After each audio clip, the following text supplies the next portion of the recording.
Atomic collision. ठीक है, सुनिए भाई, आपको पता है कि जितनी भी रिएक्शंस होती हैं, केमिकल रिएक्शंस, वो कैसे होती हैं? मॉलिक्यूलर लेवल पे मॉलिक्यूल्स आपस में टकराते हैं। अगर उनके पास इनफ काइनेटिक एनर्जी होगी तो उनके टकराने की वजह से रिएक्शन हो जाएगी, इलेक्ट्रॉन्स का आदान प्रदान हो जाएगा। अगर उनके पास इनफ काइनेटिक एनर्जी नहीं है तो टकराएंगे पर वापस लौट जाएंगे, इलेक्ट्रॉन्स का आदान प्रदान नहीं होगा। इसी चीज से कुछ मिलता जुलता कॉन्सेप्ट बनता है एक्टिवेशन एनर्जी का, हाँ या ना? और इसीलिए जब टेम्परेचर बढ़ाते हैं तो रेट ऑफ रिएक्शन बढ़ जाती है। क्यों बढ़ती है? क्योंकि काइनेटिक एनर्जी बढ़ेगी, ज्यादा एग्रेसिवली वो कोलाइड करेंगे और फिर रिएक्शन होने की प्रोबेबिलिटी बढ़ जाएगी। यही आपने पढ़ा होगा, ठीक है। अब इस एटॉमिक कोलिजन को समझने के लिए अपने को हम जो है बहुत ही सिंपल मॉडल पढ़ेंगे, बहुत ही एकदम सिंपलेस्ट, ठीक। और उस मॉडल में ये समझेंगे कि जो एक्सचेंज ऑफ इलेक्ट्रॉन्स है वो आखिर हो क्यों रहा है, ठीक है। तो यहां पे इस चीज को समझिए कि इलेक्ट्रॉन को भगाने के लिए या तो कुछ ना कुछ एनर्जी उसको देनी पड़ेगी। अब एनर्जी उसको देंगे तो दो तरीके से एनर्जी इलेक्ट्रॉन को दे सकते हैं, या तो फोटोन पकड़ा दो या फिर काइनेटिक एनर्जी कम हो जाए। भाई दो चीजें टकराएंगी आपस में तो लॉस इन काइनेटिक एनर्जी होगा या नहीं होगा? या तो वो लॉस इन काइनेटिक एनर्जी ले ले या फिर उसको कुछ फोटोन हम दे दें, ठीक। तो बचपन में आपने ये पढ़ा होगा कि अगर दो मासेस हैं m1 एंड m2, ये आपस में टकरा जाएं u2 u1 स्पीड से, ठीक है, तो जो लॉस होगा काइनेटिक एनर्जी का वो कैसे लिखते हैं? Half m1 m2 upon m1 plus m2 into u1 minus u2 along line of impact, हाँ या ना, इंटू 1 माइनस ई स्क्वायर, ठीक। मैक्सिमम लॉस इन एनर्जी कब होता है? जब ई का वैल्यू 0 हो। तो मैक्सिमम लॉस अगर अपन निकालेंगे तो क्या यही फॉर्मूला बन जाएगा? सोचो, हाँ, ठीक है, ये फॉर्मूला आपका क्या बन जाएगा बच्चों? समझ में आ गया बात? याद आ रहा है? ठीक। अच्छा, इसको ऐसे मत लिखा करो डेल्टा के, ये डेल्टा के ही नहीं है। डेल्टा होता है फाइनल माइनस इनिशियल, लॉस अपन लिखते हैं इनिशियल माइनस फाइनल। तो डेल्टा के ही लिखना थोड़ा सा मैं इसको गलत मानता हूं, ठीक। तो ये क्या है? Maximum loss in kinetic energy half mu you relative का स्क्वायर। कुछ खास बात इसमें नहीं है पर इसको अपन यूज करने वाले हैं यहां पे। ये पार्ट समझ में आ गया? पीछे क्लियर है ना? ठीक।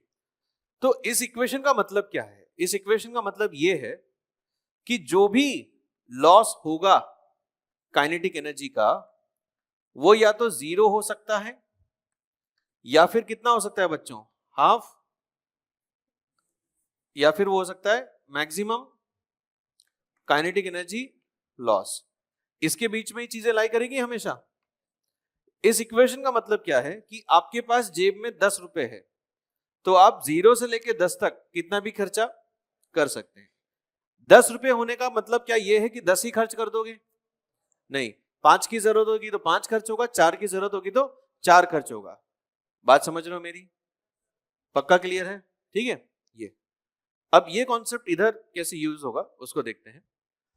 तो होता यह है कि मान लीजिए दो एटम्स आगे टकराए तो एटॉमिक स्केल पे सोच के देखना, साउंड का कुछ मतलब होगा या नहीं होगा?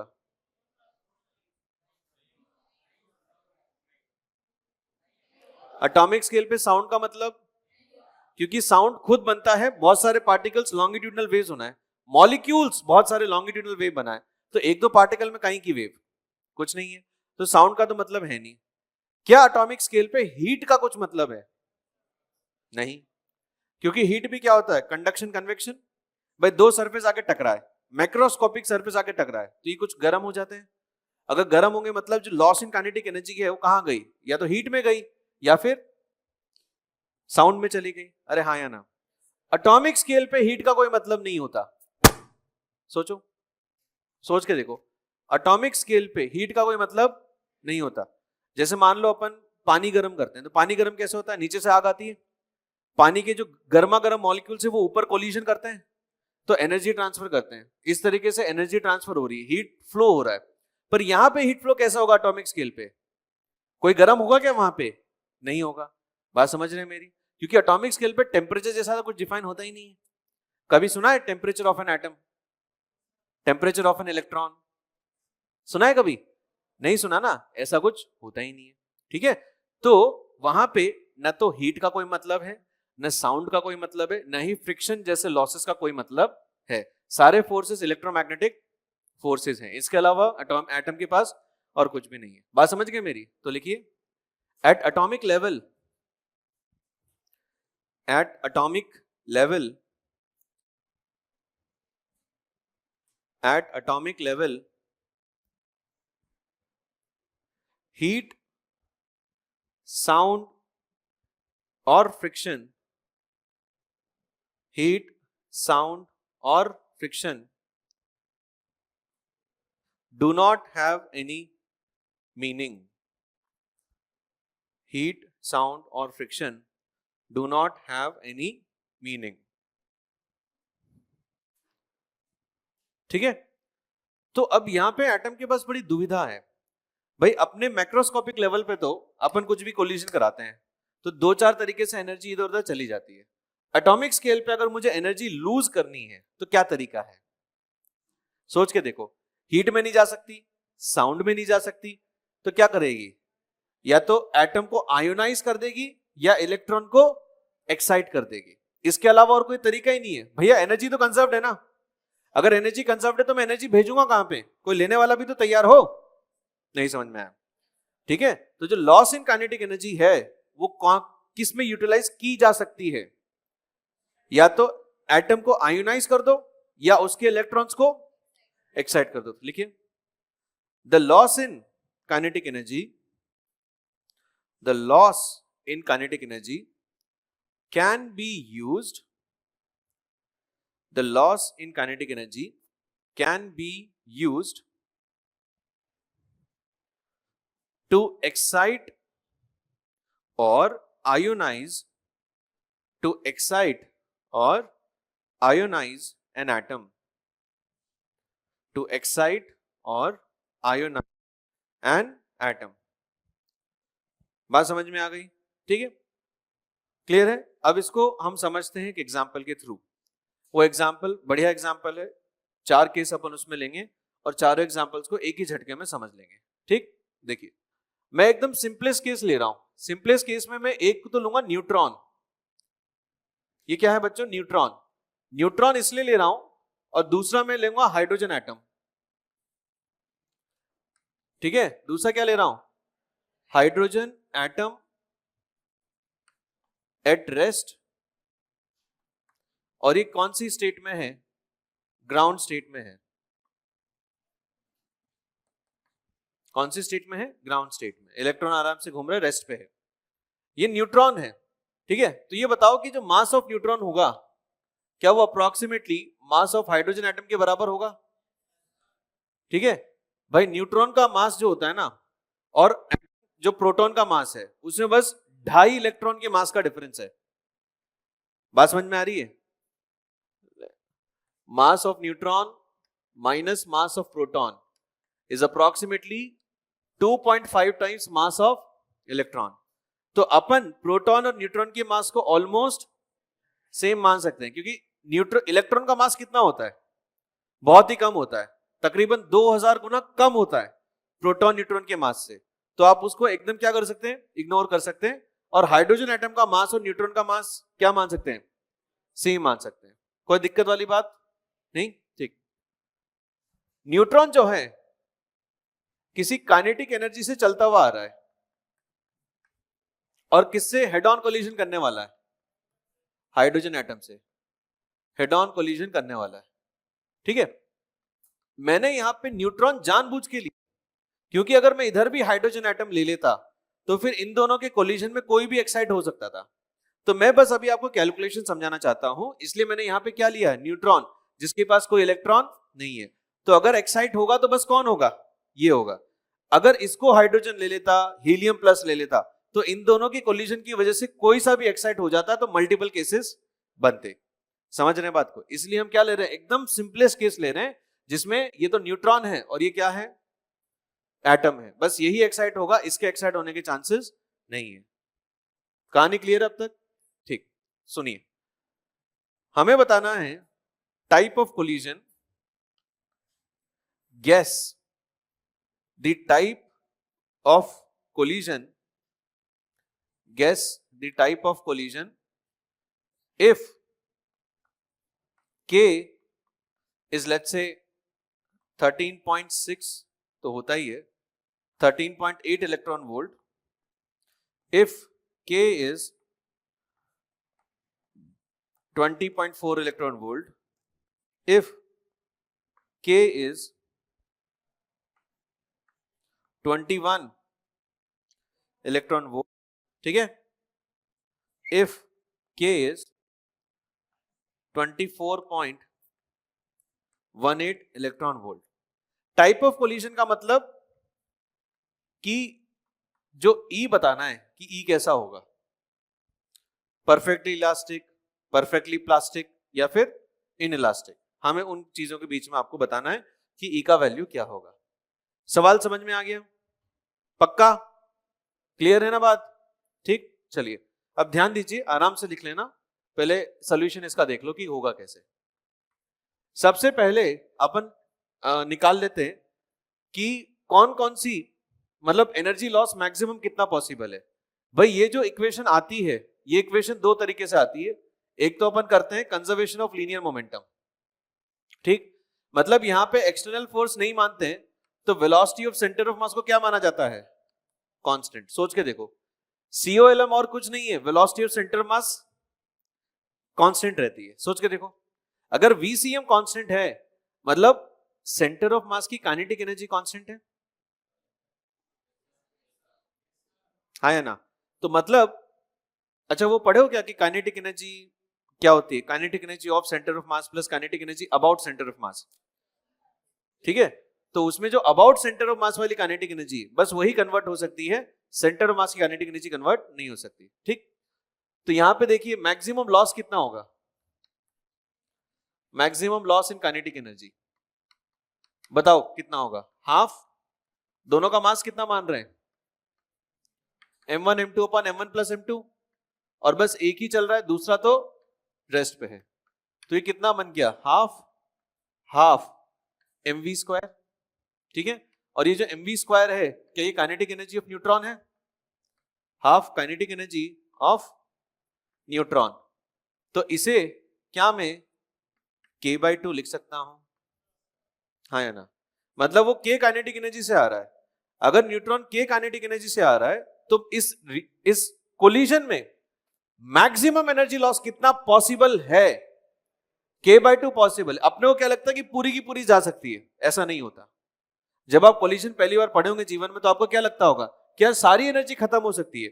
अगर आपने सारी एनर्जी खत्म कर दी तो कंजर्वेशन ऑफ लीनियर मोमेंटम बुरा मान जाएगा, हाँ या ना? ठीक है, तो यहां पे कंजर्वेशन ऑफ लीनियर मोमेंटम को भी जब पिक्चर में लाते हैं तो हमें यह पता चलता है कि सारी काइनेटिक एनर्जी लॉस नहीं हो सकती, कुछ ना कुछ पक्की बात है कि बची रहेगी, ठीक है। तो यहां पे क्या बोलेंगे कि इतनी ही लॉस हो सकती है, काइनेटिक एनर्जी इनकमिंग कितनी है k, उस k में से कितना लॉस हो सकता है k/2। तो मैं इसको क्या ऐसे लिख दूं कि जो लॉस होगा, काइनेटिक एनर्जी लॉस जो होगा वो मिनिमम कितना पॉसिबल है, मैक्सिमम कितना पॉसिबल है, k/2। मतलब आप कितना मैक्सिमम खर्च कर सकते हैं k/2, ठीक है, उतना कर सकते हैं, दिस मच इज अवेलेबल। पर रिक्वायरमेंट तो 0 से k/2 तक कुछ भी हो सकती है। आपके पास अगर 10 रुपए हैं तो आप 0 से 10 रुपए के बीच में कुछ भी खर्चा कर सकते हैं। ये चीज समझ में आई? ठीक, चलिए अभी सब कनेक्ट हो जाएगा बाद में, चिंता मत करो। सेकंड ये है कि फॉर एक्साइटेशन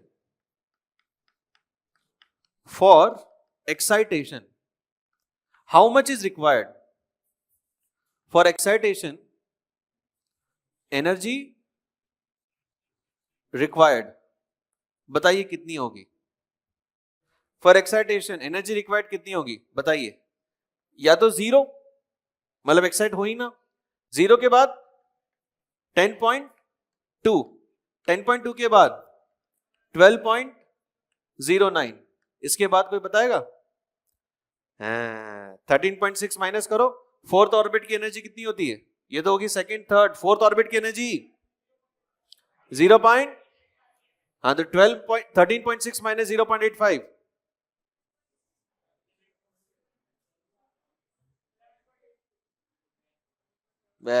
सब्ट्रैक्शन तो ढंग से कर लो, सब कर रहे हैं वो गिने चुने लोग ही पेन चला रहे हैं, बाकी तो तुम 12.75 इलेक्ट्रॉन वोल्ट। और ऐसी बहुत सारी डिस्क्रीट एनर्जी होगी। आप इसको ऐसे समझिए कि आप किसी दुकान में गए, या तो कुछ भी मत खरीदो, या फिर 10.2 का एक टॉफी है वो खरीद लो, या 12.09 रुपए की एक टॉफी है वो खरीद लो, या 12.75 की टॉफी है वो खरीद लो। क्या तुम 10 रुपए का कुछ खरीद पाओगे? नहीं। क्या तुम 10.3 का कुछ खरीद पाओगे? नहीं। तुम्हें बस कितने का खरीदना पड़ेगा? 10.2 का। बात समझ में आ रही है? ये कितना है अवेलेबल, रिक्वायरमेंट ये है। ये कहानी समझ में आ गई? पक्का। अब सुनिए भाई, अब हो जाएंगे सवाल फटाफट। केस 1, के कितना लिया था मैंने? 13.8 इलेक्ट्रॉन वोल्ट। अगर लॉस की बात की जाए, काइनेटिक एनर्जी लॉस, तो वो कहां से कहां के बीच में लाई करेगा? 0 से 13.8 बटा 2, कितना हो जाएगा ये? 6.9। अब 6.9 का आपकी कैपेसिटी खर्चा करने की, ठीक है? इनमें से क्या क्या खरीद पाओगे? कुछ नहीं। हाँ या ना भाई? मिनिमम कितना चाहिए? 10.2। अपन कितना खरीद पाएंगे? कुछ नहीं। ठीक, तो मतलब इसके हिसाब से अगर देखें तो allowed loss in kinetic energy, कौन कौन सी वैल्यूज अलाउड है? बस 0 ओनली। हाँ या ना? मतलब यह है कि लॉस इन काइनेटिक एनर्जी कितना? 0। इसका मतलब सारे जो कोलिजन होगा वो हमेशा कैसा होगा? इलास्टिक। इसका मतलब क्या है? E बराबर 1 ओनली पॉसिबल, इसके अलावा और कुछ भी पॉसिबल नहीं है। सवाल समझ में आया नहीं आया? ठीक है, एक और बताता हूं। अगले में कितनी है काइनेटिक एनर्जी? 20.4। तो 20.4 अगर काइनेटिक एनर्जी है, मतलब आपकी कैपेसिटी कितनी है? 0 से 10.2 की कैपेसिटी है अपनी। अब आपके पास 10.2 रुपए हैं, आप गए तो क्या होगा? या तो कुछ नहीं खरीदोगे, या फिर ये खरीद लेंगे, है ना? तो अब यहां पे दो पॉसिबिलिटीज हैं। तो क्या क्या पॉसिबल है? अलाउड लॉस या तो 0 या फिर 10.2। सोचो, ठीक है, कुछ भी हो सकता है ना भाई। तुम गए दुकान में, 10.2 रुपए तुम्हारे है, तुम्हारा मन हुआ तो खरीदा, वरना नहीं खरीदा, कुछ भी हो सकता है। ठीक, तो ये 0 है, इसका मतलब E का वैल्यू कितना? और अगर ये आ गया E का वैल्यू, क्योंकि ये मैक्सिमम के बराबर आ रहा है, समझे या नहीं समझे? तो यहां पे दो प्रोबेबल केसेस हैं। यहां पे कितने हैं? 2 पॉसिबिलिटीज। बात समझ में आ रही है क्या बच्चों? हाँ या ना? ठीक है, मतलब जब कोलिजन होगा इतनी काइनेटिक एनर्जी के साथ, जब ये जा रहा है, तो बिफोर कोलिजन क्या मैं बोल पाऊंगा कि कोलिजन इलास्टिक या इनइलास्टिक? नहीं, प्रोबेबिलिटी है, या तो ये हो सकता है या फिर ये हो सकता है। पर अगर इतनी एनर्जी देके भेजूं तो इसमें तो कंफर्म है कि कोलिजन कैसा होगा? इलास्टिक होगा। चमक रहा है नहीं चमक रहा? ठीक, थर्ड एग्जांपल में काइनेटिक एनर्जी कितनी ली है मैंने? 21 इलेक्ट्रॉन वोल्ट। तो मतलब जो लॉस होगा, जो काइनेटिक एनर्जी लॉस है, ये कहां से कहां तक जाएगा? 10.5 तक। मतलब ये कि अब आप दुकान में गए 10.5 रुपए लेके, तो आप क्या क्या ले सकते हैं? 0 ले सकते हैं, 2, 10.2 वाला ले भी लिया तब भी आपके पास कुछ पैसा बचेगा। ठीक है, तो यहां पे जो अलाउड लॉस होंगे, allowed loss in kinetic energy, वो होगा 0 या 10.2 इलेक्ट्रॉन वोल्ट। तो 0 के कॉरेस्पॉन्डिंग तो E का वैल्यू 1, इसके कॉरेस्पॉन्डिंग 0 से 1। इनइक्वालिटी नहीं दी, इक्वालिटी नहीं लगाई, ये डेफिनेटली 1 से छोटा है, क्योंकि मैक्सिमम लॉस तो 10.5 का है और ये एनर्जी लॉस 10.5 से कम है। क्या आप मेरी बात समझ रहे हैं? तो यहां पे क्या पॉसिबिलिटीज हैं? यहां भी 2 पॉसिबिलिटीज हैं। Perfect in elastic collision, impossible. क्या ये तो मैं कंफर्म बोल सकता हूं? नहीं समझे भाई। परफेक्ट प्लास्टिक या परफेक्ट इनइलास्टिक का मतलब क्या है? Maximum loss in kinetic energy. Maximum loss possible कितना? 10.5 का। बट एटम उतना लेगा क्या एक्साइट होने के लिए? नहीं। 10.5 का कुछ आइटम ही नहीं है खरीदने के लिए, तो तुम पूरा पैसा खर्च कर पाओगे? नहीं कर पाएंगे। समझ में आ गई बात? ठीक। फोर्थ केस क्या है बच्चों? अब है K बराबर 24.18 इलेक्ट्रॉन वोल्ट। ठीक। तो ये कितना होगा? Loss in kinetic energy 12.09। ओहो, कुछ हुआ? हाँ या ना? 12.09 मतलब अब ये ले सकते हो, ये ले सकते हो, या कुछ नहीं ले सकते। ठीक है, आपकी मर्जी। तो यहां पे अलाउड लॉस कितना होगा?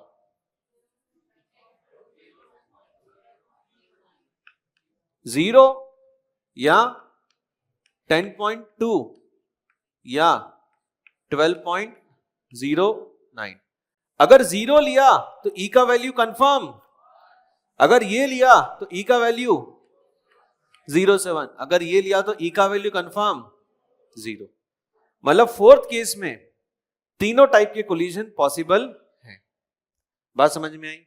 तो कुल मिला के कॉन्सेप्ट ये है कि अगर यहां पे एनर्जी लॉस होती है तो एनर्जी जाएगी कहां पे?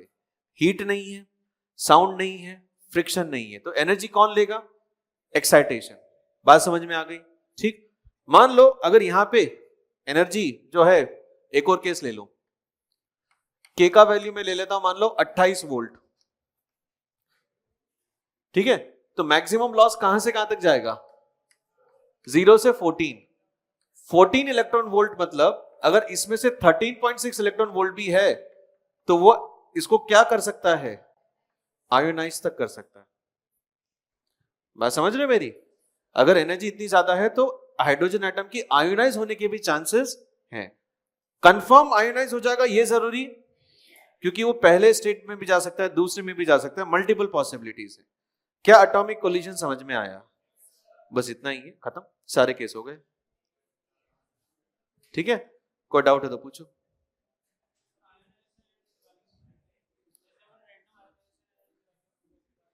भाई सिंगल इलेक्ट्रॉनिक स्पीशी है। आयनाइजेशन का मतलब क्या है? हाइड्रोजन एटम से इलेक्ट्रॉन फेंक दो तो ग्राउंड स्टेट में ही रहेगा अपना। तो इनिशियल सवाल देखो क्या है, ग्राउंड स्टेट का हाइड्रोजन है, तो आयनाइजेशन एनर्जी कितनी रहेगी? 13.6। रैंडम मतलब समझा नहीं मैं।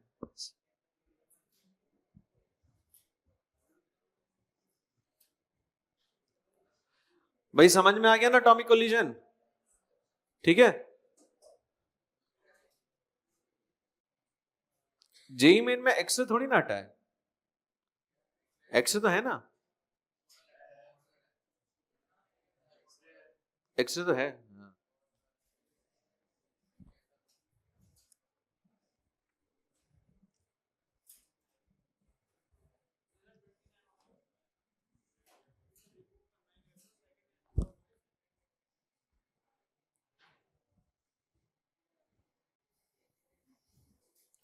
पोटेंशियल है ना ये तो पोटेंशियल में ई चार्ज मल्टीप्लाई कर दो, क्या मिल जाएगा? एनर्जी आ जाएगी।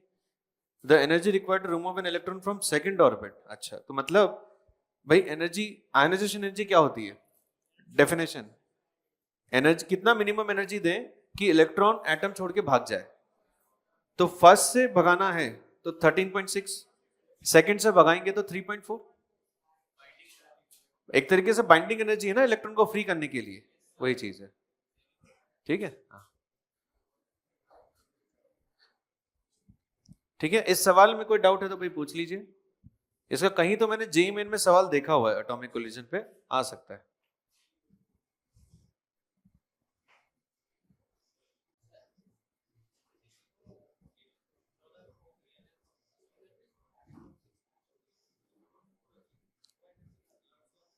किसमें? यही मैं बोल रहा हूं कि मैक्सिमम लॉस है, वो पूरा खर्च जरूरी थोड़ी ना है, वो इनके पास ही रहेगी। भाई बची हुई एनर्जी तो दोनों मॉलिक्यूल्स आफ्टर कोलिजन भी चलेंगे ना, ये न्यूट्रॉन ये दोनों टकराए तो न्यूट्रॉन की स्पीड जीरो हो जाएगी क्या? नहीं होगी। तो इनकी खुद की एनर्जी तो है, उसी काइनेटिक एनर्जी में जुड़ जाएगी वो। हाँ ठीक है भाई, अपन अपन निकाल क्या रहे हैं, loss in kinetic energy. Loss in kinetic energy क्या होता है? Initial kinetic energy minus final kinetic energy. ठीक है,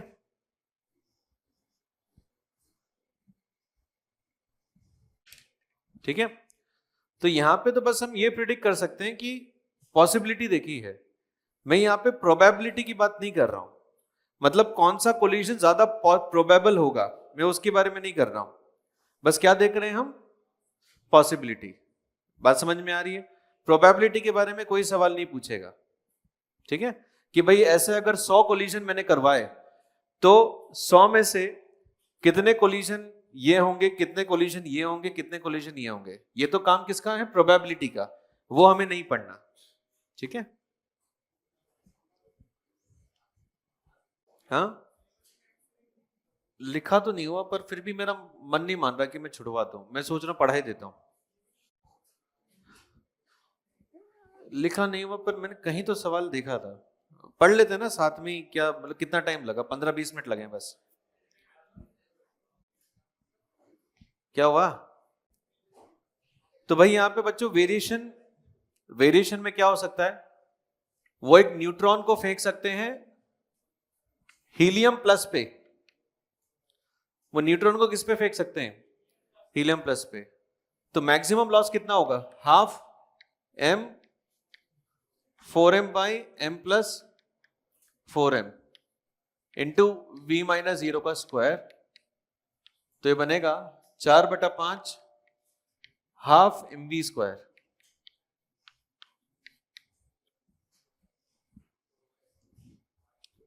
तो यहां पे मैक्सिमम लॉस कहां तक जा सकता है?